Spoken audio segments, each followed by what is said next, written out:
रिसोड तालुक्यातील बालाजी कारखान्याला आग लागली।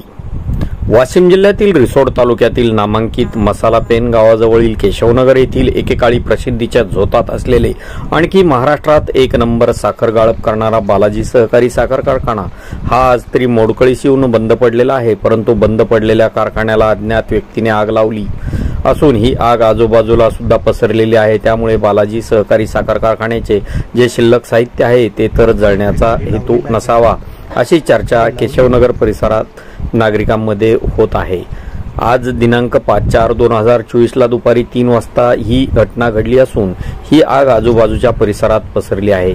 आग विझवण्यासाठी वाशिम व रिसोड येथील अग्निशमन दलाचे 2 बंब आग विझवण्यासाठी आले होते व सध्या ही स्थितीत आग विझवणे चालू आहे। आग आटोक्यात आली असून अद्यापही संपूर्णतः धूर निघत आहे व पाण्याच्या बंबाच्या माध्यमातून अग्निशमन दलाच्या शर्थीचे प्रयत्न सुरू आहेत। याबाबतची माहिती चिंचांबा पेन येथील सोनू चौधरी यांनी दिली आहे। आपण पाहत आहात इंडियन न्यूज 24 साठी वृत्तनिवेदक विजय शिवगजेसह स्थानिक रिसोड प्रतिनिधी नारायणराव आरू पाटील।